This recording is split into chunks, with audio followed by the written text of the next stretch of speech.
Hello Flosstube! My name is Claire and I am back for my second Flosstube video. I want to say a massive thank you so much to everybody that subscribed and liked and commented on my last video. It was completely beyond everything that I was expecting, so thank you so much. I can't believe that I've got over 200 subscribers already.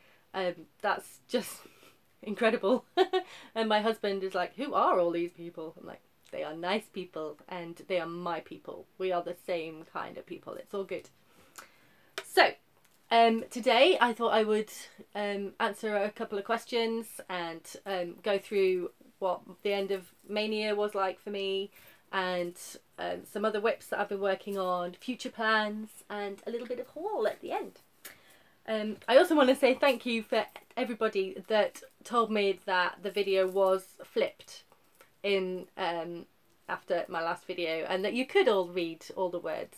When I figured out that the iPad is cleverer than I am and does it automatically, I felt a little bit silly about how many times I mentioned it in my last video, and you were all sat there going, no dear, no.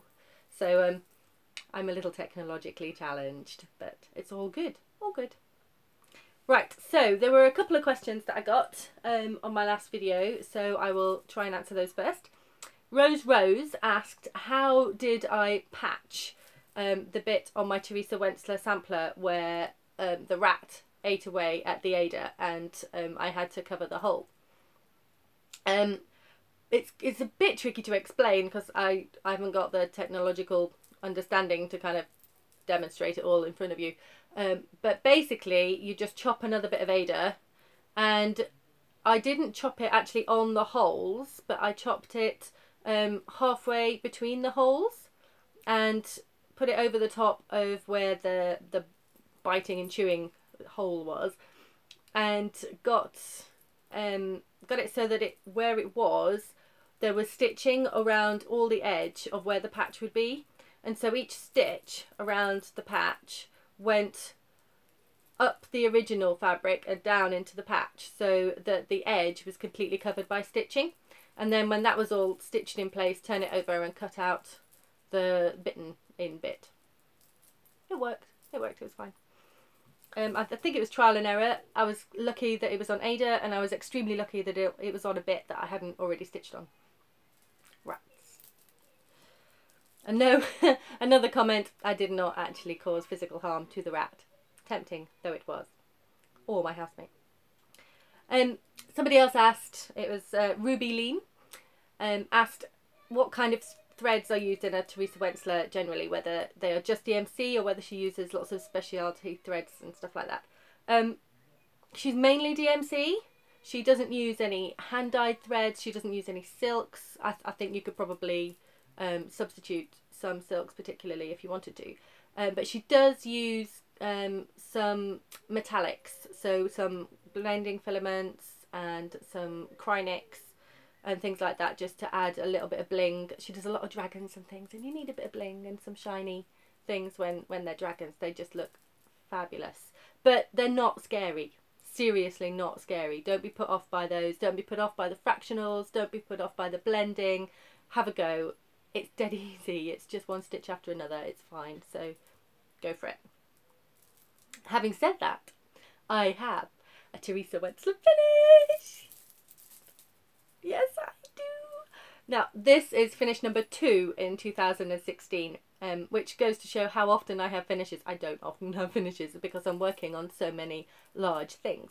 And finish number 1 was a teeny tiny little cross stitch that was a Stitch for Syria piece by Mr. Cross Stitch here in the UK, and I know it's online, but I think they've closed accepting the squares now. But it was a tiny little thing that you just stitched and sent it off. So I did that, which barely counts as a finish, but I'm counting it because they're so rare. But this is a proper finish, and this is finish number 2. And this is a freebie, and it's Teresa Wentzler's Celtic Cross. There. Isn't it gorgeous? And it's my first time beading as well. So there's beads, and you can see that it's got different golds, and it's got a gold cord around the edge here, doing crisscrossing, and this is Krynic gold here, and then the beads. But that's a free design on the Teresa Wentzler website, and it's lovely. It's so sparkly in real life, and it's tiny. I mean, look how small it is. But yeah, finish number 1. So that's that. And finish number 2 is also a freebie. Love the freebies. And this is from Brooks Books. And it's a freebie on her website. And it's called New Year's Magic, because this fairy actually says Happy New Year in the original version.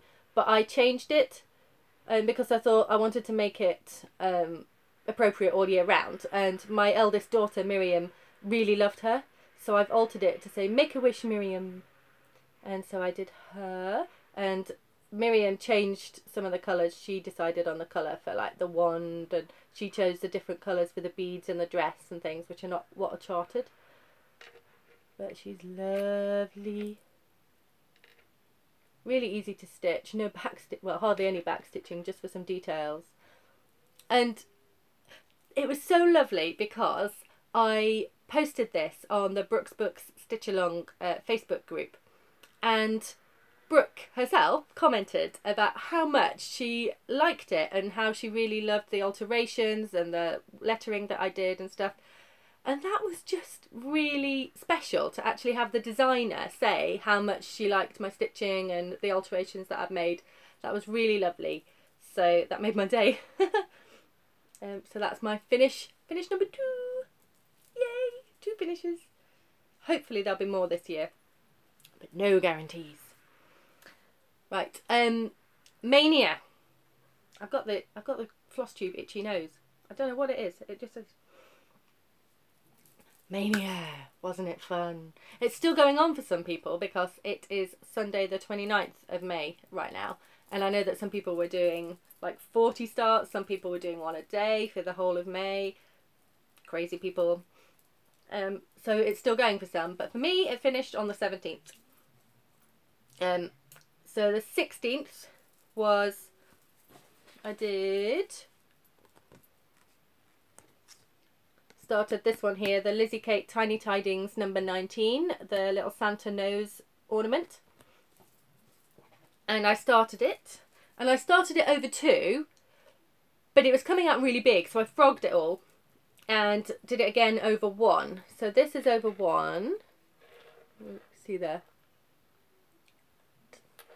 And I did it tiny so that when it's done, I mean, it's only going to be about this big, that then I can make it into an ornament that will go on the tree. Whereas I was looking at the size of how it was coming out over 2, and I was thinking, that's not going to go on the tree, that's just too big.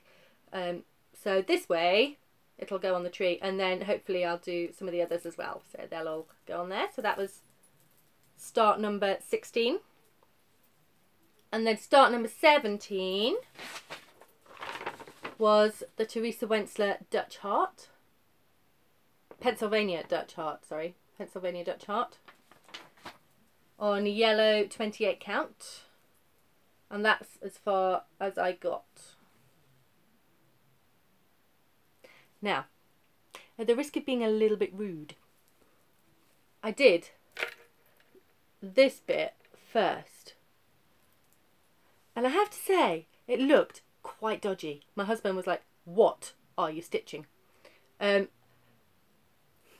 Don't blame me. I didn't design it. So anyway, I filled in the heart and as quick as I could to try and make it look a little bit less dodgy. And I think it's fine. And I still love it. And it's going to look beautiful when it's done.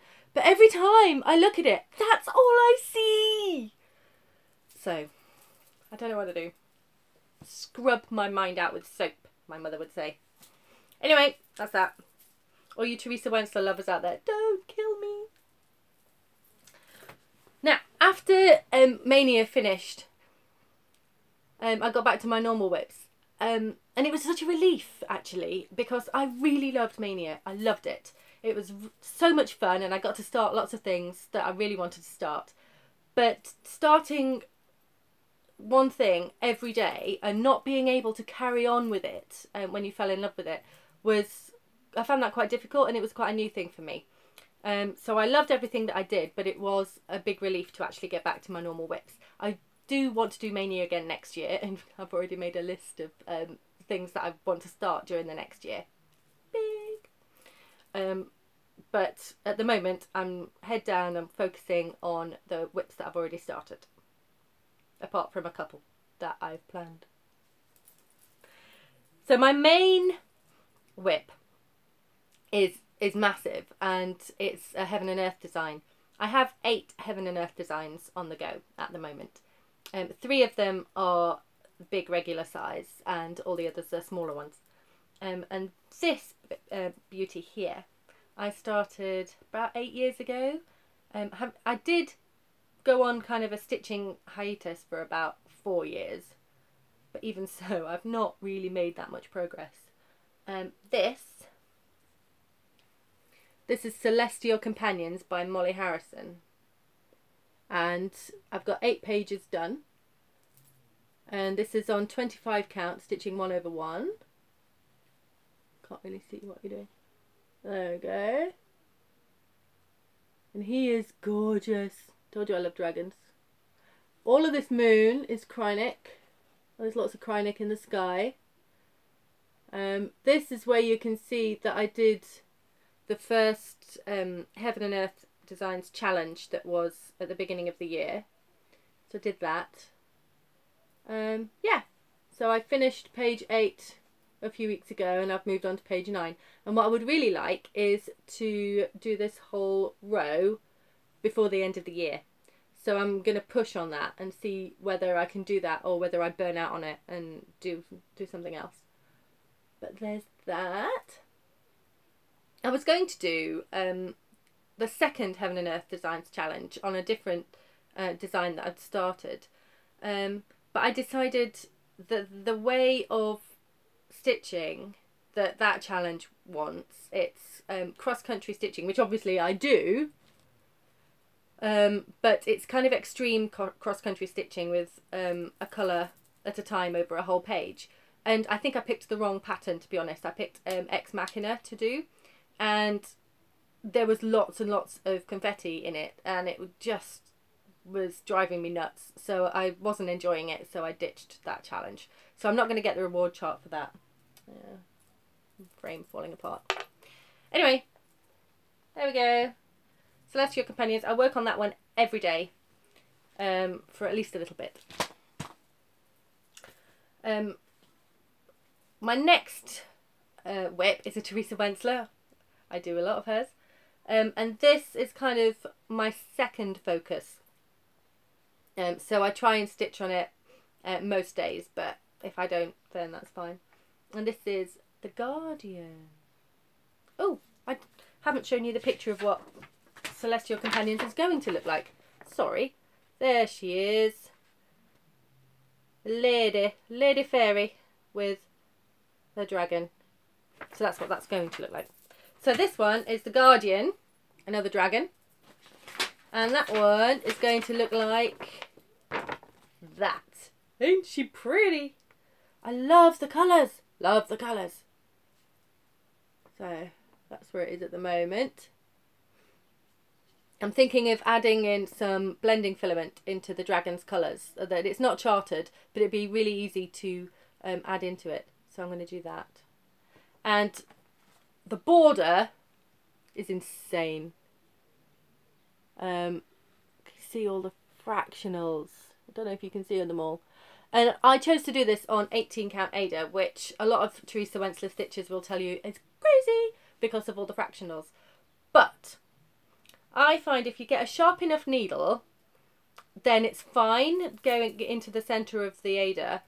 But also, it's easier to keep my place, because I was finding stitching on even weave, doing all the fractionals, I kept losing which was from what corner and all that kind of thing, getting really confused.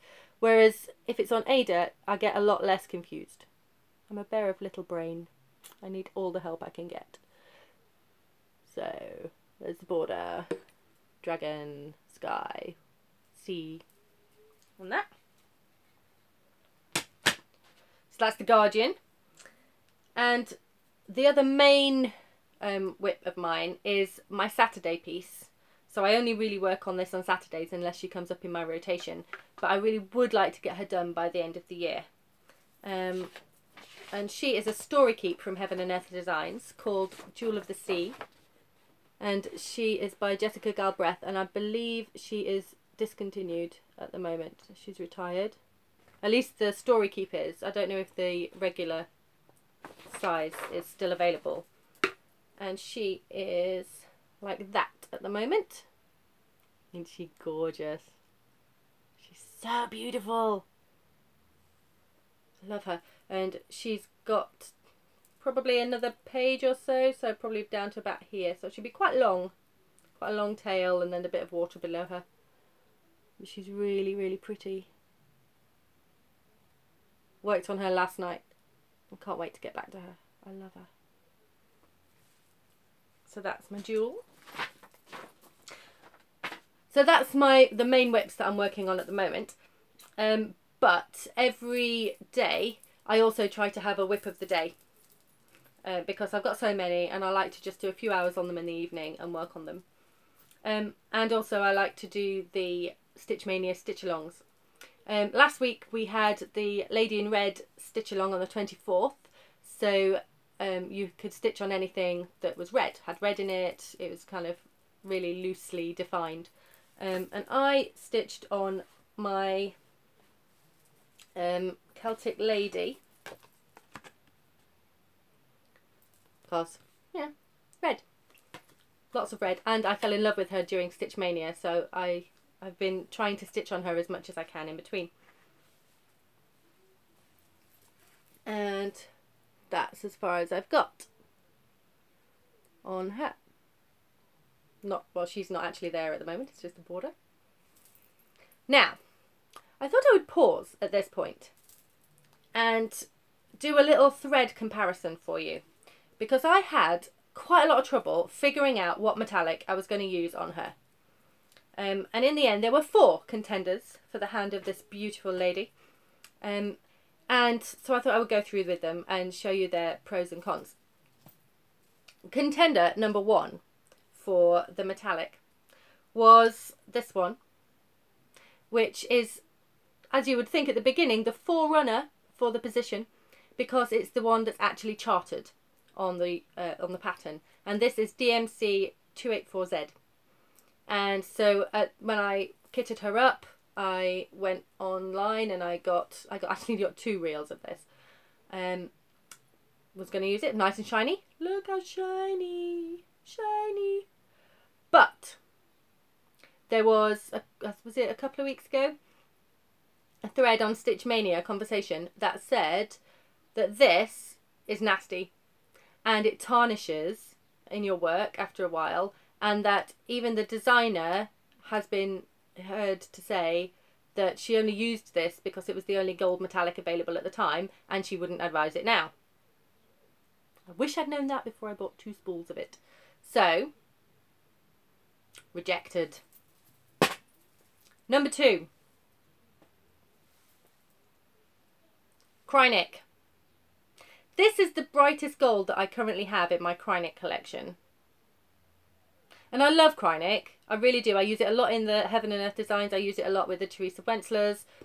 I know some people say that they find Krynic really difficult to work with. I've never experienced that. I love Krynic. But shiny? Not quite so shiny. The colour just wasn't doing it for me. And it's possible that there is a different Krynic out there that's a brighter gold, but I haven't got it and I've got a lot of them. So Krynic was rejected. Reject. Contender number 3. Nice and shiny. I thought that's shiny. It's about the same colour. This is DMC Jewel Effects. Oh, Precious Metal Effects Gold. Lovely and shiny. Beautiful. So I started to use this. Oh my word. This stuff is foul. It's horrible.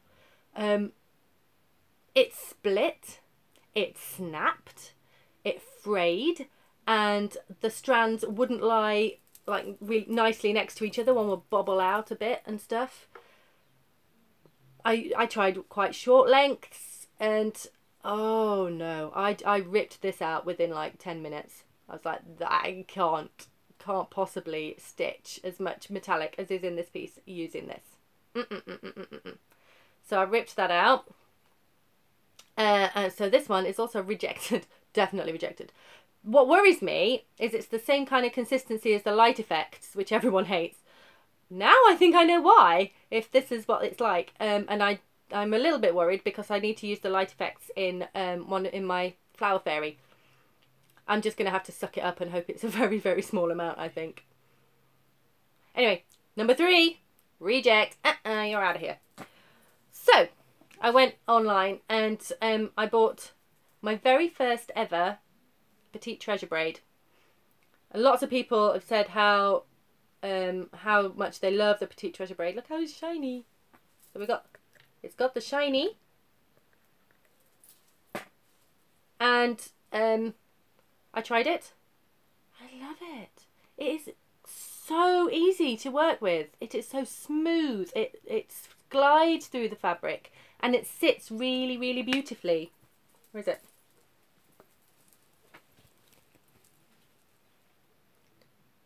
Sits beautifully on there. And it's not wiry, it's soft, it's really so easy to work with. So it's the first one I've ever tried, and I will probably be getting more of them. So, these were the 4 golds. I can't hold them all. And these 3, all rejected. This one is the winner. Yay! Anyway. Hopefully that'll be helpful to some of you who haven't yet discovered Petite Treasure braid, which I hadn't. And I thought, as soon as I tried all 4 of these metallics, I thought I may as well do a little comparison. So, hope you found that helpful. Next month, June, I know my calendar, is the Wine and Whips Stitch Along month in Stitch Mania. So every week I'm going to pick a piece to stitch on for the Stitch Mania, which will probably just be half an hour a day. And the idea of it is to pick something that makes you whine in some way. So either it's a piece that you don't like stitching on, a piece that you find difficult, a piece that is a bit tedious, or a piece that you love and you whine because you can't get back to stitching on it. So anything, I mean, it's really quite wide, the definition. So I thought I'd show you what I picked. I picked 4 pieces, 1 per week, and the first piece is my oldest whip, and I'm whining because I should have finished it by now. I think I started it back in about 2008. And it is Michael Powell's Spanish Hilltown 1. And I got it because I had been living in Ecuador, and this reminded me very, very much of the colonial towns up in the mountains that I went to visit. So I loved it. So I got that and I started it, and I'm still going on it. So here it is.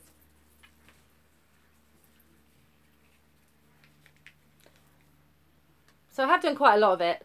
And I've got more of these bushes. This is like an orange grove down here, and then I've got a bridge here in the corner to do, and then all the back stitching I have to go. And he does quite a lot of back stitching in long stitch, so I need to do that. So that, I don't know why it's taking me so long.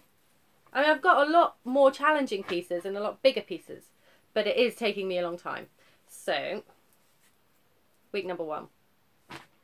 Week number 2 is the Guardian, which I've already shown you, the Teresa Wentzler dragon, and I'm going to be focusing entirely on the border, which is just lots and lots of fractionals and interweaving and things like that, because it's quite tricky and extremely time consuming. So chuck a week at it, see if we can make a difference.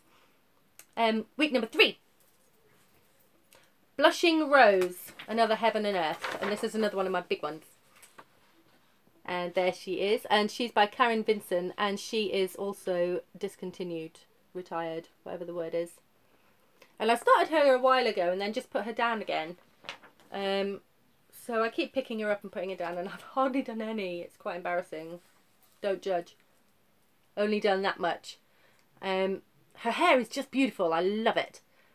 And I mean, look how sassy she is.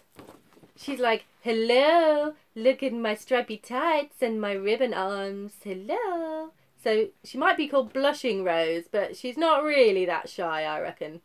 She's quite cool. So I've got her. And I'm going to be concentrating on these bits. It wouldn't be so bad if it was just one colour. It's not. It's two colours, and one of them is Krynic. So it's a mix of a very pale pink and Krynic. So it's all sparkly. But it takes quite a while. So I'll be doing that for week 3. And week 4 I'll be doing my Jewel of the Sea, my little thin mermaid that I showed you earlier. Just because if I don't finish her by the end of the year, I will be whining. So I'm just going to chuck her in any cell that I can. So that's her. So that's my plans. Keep going on my whips and do wine and whips and that kind of thing. I've got some haul. Just a little bit. So if you don't like haul, off you pop. Come back later. My first thing is not even stitchy related, so sorry. But I do other crafts as well. And this is just so exciting. I couldn't not tell you. This is actually falling to pieces now because it's a bit old. I got a template off the front of a Crafts Beautiful magazine in April. I did buy the magazine. I didn't just nick the template. And I made these little boxes, and I put acetate here, and I filled them with little chocolate eggs and raffia and all this kind of stuff. And I gave them to a group that I've used to belong to, which was a mums group at church, where all of us mums got together and, you know, shared life, did lots of talking together, looked after each other's children, and it was just fabulous. But I was moving on to start up another group for new mums. So I wanted to give this to one of these to all the other mums, just to say thank you for, you know, being you and all that kind of stuff. So I made each one of them one of these, and I took a picture of it and I sent it in to the magazine, thinking it might get featured in their letters page of a, you know, here's what I made with your thing, because they had a corner where the people's photographs were shown. No! I got an email saying I got star letter. Oh yeah, star letter! I was so excited. I was kind of jumping up and down and posting on Facebook and all the rest of it. That's me! So I got that. And I won loads of stuff. And it's all paper crafting stuff, not stitchy stuff. But it's really cool. It's all embellishments and stamps and more paper and more paper, loads of papers. And they were all coordinating and all beautiful. And it was, I won it. Yay me. So I'm going to use all that for something at some point. So that's cool. And then I bought some magazines as well, which these are stitchy related. And I won't go through them all completely, but I'll just show you what they are. I got the new Cross Stitch Crazy. And the free gift in that one was these 3 cute little butterflies. And one of my Facebook friends is actually stitching the blue one at the moment. And it looks so lovely. It's really sweet. I have no space in my rotation whatsoever to start this, but I'm keeping it and it's going to go somewhere safe. And there were a couple of patterns in the magazine that caught my eye, which is why I bought it. And I'll show you what they are. They have these kind of stitched postcards, which I thought were nice. And they have an alphabet every month. And this month's alphabet is kind of blue and floral, which I thought was really sweet and would come in useful for like little cards or gifts or something at some point. So that's Cross Stitch Crazy. And then I got The World of Cross Stitching. and the freebie on the front. There were two freebies. Because it's been the Queen's 90th birthday this year, All Our Yesterdays did a special kind of celebration of the Queen. So on the back of this is the chart. And I like All Our Yesterdays, so I may well stitch that. And a little bunny card thing, which is sweet. I may not stitch that, but you never know. It's not really my style.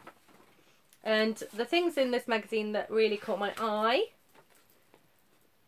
are the silhouettes, particularly the tree with the owl.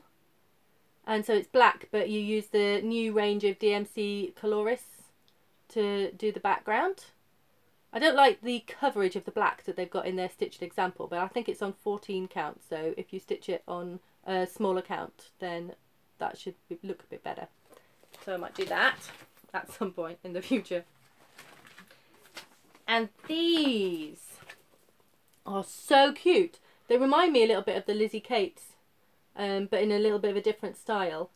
So you've got Smile and Cherish, Wish, Dream, Love and Believe. And I probably wouldn't do them individually, but one on top of the other and do a big long kind of banner of them. But they're quite cute. So that's those. And I've got Molly Makes. I subscribe to Molly Makes, and I'm a little bit on the fence about whether I should continue my subscription, because I kind of went through most of this magazine going, yeah, I don't really want to do that. That's not my style, and yeah. But then, towards the end of the magazine, they had this. So some of it's crocheted, and some of it is using fabric that you have. And I also do patchwork and quilting, so I've got quite a lot of fabric. So I thought that is gorgeous, and that gave me a really lovely idea about some bunting that I could make. So I decided to keep my subscription for Molly Makes for another month. And then I got hold of a back copy of Cross Stitch and Needlework, and it's the July 2014 one, which has this lovely Emma Congdon design on the front, and I love Emma Congdon, Stitch Rovia on Etsy. She's great. But the reason that I got hold of this, and I was really excited to find it, I got hold of it from an online shop that I can't remember which one it is, was Nora Corbett's Moonlight Laguna. Isn't she precious? I've got my eye on the Sunlight Laguna on as well. But she is beautiful, and I definitely plan on kitting her up and doing her. I got cut off. They said maximum recording time reached, so I guess that the iPad only takes half an hour, which will keep me on track. So this one will be very, very short, and just to finish off. So I was just showing Cross Stitch and Needlework, Nora Corbett's Moonlight Laguna. So that's there. The other things that I've got in the post are, I was totally enabled by Flosstube for this, the Singer Sampler series from Silver Creek Samplers, which are the "Do a dear, a female dear," all of that stuff. And I had to order them from America because I couldn't find them in the UK anywhere. I think so-and-so only had the first one in stock. Now I've only got 3 here. There are 4 parts, but 123 Stitch only sent me 3 and are sending me the first part at the end of the month. So soon, hopefully. But I won't be able to start stitching it for a while anyway, so it'll just sit there in my stash. Speaking of sitting in my stash, being delicious, I also got hold of Lizzie Kate's Things Unseen Mystery Sampler. I can't remember what year it was that they released it. Was it last year or the year before? Somebody would know. And it is gorgeous. Really, really beautiful. So I saw somebody stitching it in the Lizzie Kate, I Love Stitching Lizzie Kate Stitch Along group in Facebook. And oh, I had to have it straight away. So got that, and the little embellishment pack that goes with it. So there's that. I'm signed up for this year's Lizzie Kate mystery sampler as well, and that starts in the middle of June, I think. So looking forward to that one. And that's it. That's all my haul. And I did promise somebody that I would show my mandala again, my crochet project, the Mandala Madness from Crystals and Crochet blog. And it's growing. I think the last time you saw it, I was somewhere on this orange row here, and it has grown since then. I've got put through the dreaded round 56, which is these long bits here. Oh my goodness, I had to rip it out so often, but I've done it and it's fabulous and I love it. And now I'm on week 9. There are 18 parts in total, releasing one a week, and they've just released week 11, so I'm a little bit behind, but that's because week 56 drove me nuts. Row 56 rather, not week 56. Row 56. And I got through that, and then everybody on the Facebook group started saying how dreadful row 66 is, to the point where they were saying, we need medals, we need gin, we need a support group to get through row 66. And I'm like, oh, it's worse than this. It's worse than row 56. So I'm a little bit nervous about that one, but we'll see. But this is it. It's beautiful and it's growing. And if I show you this every time, it'll just be ever so slightly wider. It's lovely. Lovely. Okay, so that's it. That's me. Thank you so much for all your comments and all your encouragement, and keep it coming. It's great. And I love watching all of your videos as well, and you are such enablers. Really. Stop it. No, don't. So please just keep commenting. Any questions that you've got, put them below, and I will endeavour to answer as many as I can, and I'll probably try to be back with another video in a couple of weeks. So happy stitching, enjoy whatever it is that you're working on, and I will see you soon.